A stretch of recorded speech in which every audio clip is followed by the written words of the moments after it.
दरम्यान आपल्या अस्तित्वाची लढाई लढणाऱ्या ठाकरे बंधूंनी एकत्र येत सत्ताधाऱ्यांना चॅलेंज देण्याचा निर्णय घेतला।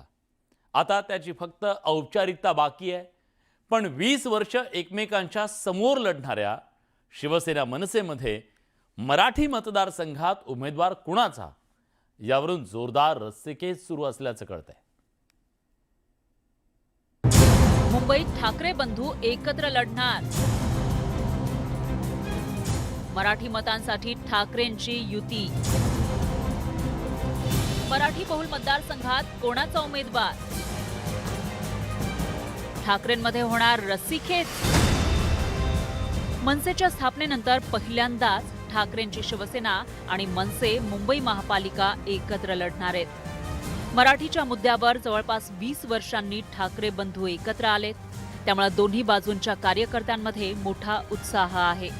गेली 20 वर्ष एकमेकांविरोधात लढलेल्या उमेदवारांना आता एकमेकांना मदत करावी लागणार आहे।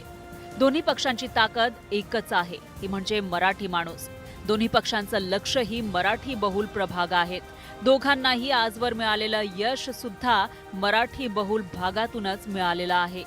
येत्या निवडणुकीत दोन्ही पक्षांकडून या दोन्ही भागांवर दावा केला जाऊ शकतो। या जागांसाठी दोन्ही पक्षांमध्ये रस्सीखेच होऊ शकते अशी शक्यता वर्तवली जाते।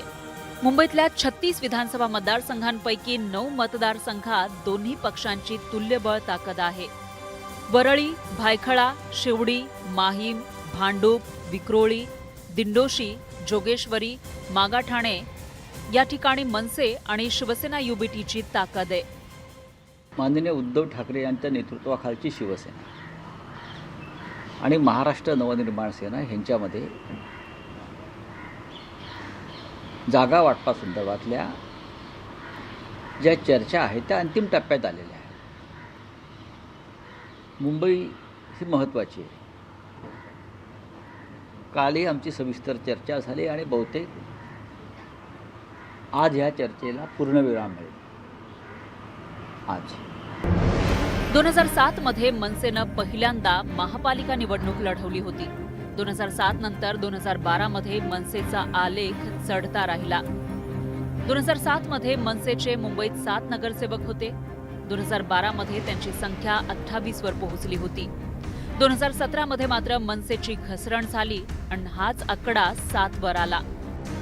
2017 मध्ये एकसंघ असलेल्या शिवसेनेचे 84 नगरसेवक निवडून आले होते। मात्र पक्षाचे झालेले 2 तुकडे आणि भाजपची फोडाफोड यामुळे त्यांच्याकडे आता केवळ 37 नगरसेवक उरलेत।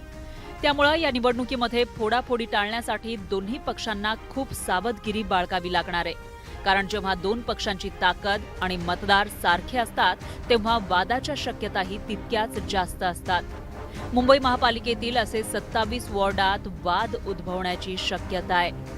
परळीमधील वॉर्ड क्रमांक 197, 195, माहीममध्ये वॉर्ड क्रमांक 190, 192, 194, शिवडीमध्ये 203, 204, 205, भांडूपमध्ये वॉर्ड क्रमांक 113, 114, 115, 109, विक्रोळीमधील वॉर्ड क्रमांक 118, 120, 111, दिंडोशीमध्ये वॉर्ड क्रमांक 37, 38, 40, 42, जोगेश्वरीमधील वॉर्ड क्रमांक 73, 74, मागाठाणेमधील वॉर्ड क्रमांक 3, 5, 11 आणि 12 या 27 वॉर्डांमध्ये रस्सीखेच होऊ शकते।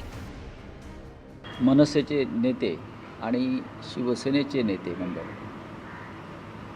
हे अंतिम हात फिरवण्यासाठी बसले आणि आज हा विषय संपायला हवा मुंबईचा, अशी आमची अपेक्षा आहे। याशिवाय ठाणे, कल्याण, डोंबिवली, पुणे, नाशिक इथे सुद्धा अंतिम टप्प्यात आलेल्या आहेत चर्चा। मुंबईतील 227 वॉर्डपैकी 138 वॉर्डमध्ये मराठी भाषिकांचं प्राबल्य आहे। त्यापैकी 52 वॉर्डमध्ये 51 ते 84% मराठी भाषिक आहेत। 25 वॉर्डमध्ये 23 ते 35% मराठी भाषिक आहेत। 47 वॉर्डमध्ये मुस्लिम समाजाचं प्राबल्य आहे। 28 वॉर्डमध्ये गुजराती आणि मारवाडी समाजाचं प्राबल्य आहे। 10 वॉर्डमध्ये उत्तर भारतीयांचं प्राबल्य आहे। असं असलं तरी अनेकदा मराठी भाषिकांनी गुजराती उमेदवार तर मुस्लिम मतदारांनी मराठी उमेदवाराला निवडून दिलंय। पण यंदाच्या निवडणुकीत ठाकरे बंधूंकडून मराठी भाषिकांवर होणारा अन्यायाचा मुद्दाही असल्यानं त्यात अधिक रंगत येणार आहे। ठाकरे बंधूंची युती ही केवळ राजकीय गणितापुरती मर्यादित नसून दोन्ही पक्षांकडून मराठी अस्मितेचा मुद्दा पुन्हा केंद्रस्थानी आणण्याचा प्रयत्न असल्याचं मानलं जातंय. मुंबईवरील सत्ता राखण्यासाठी हे दोन्ही बंधू एकत्र येत असले तरी जागा वाटपाचं गणित ठाकरे बंधू कसं सोडवणार याकडे लक्ष असेल. प्रणाली कापसेसह bureau report, news 18 Lokmat, Mumbai.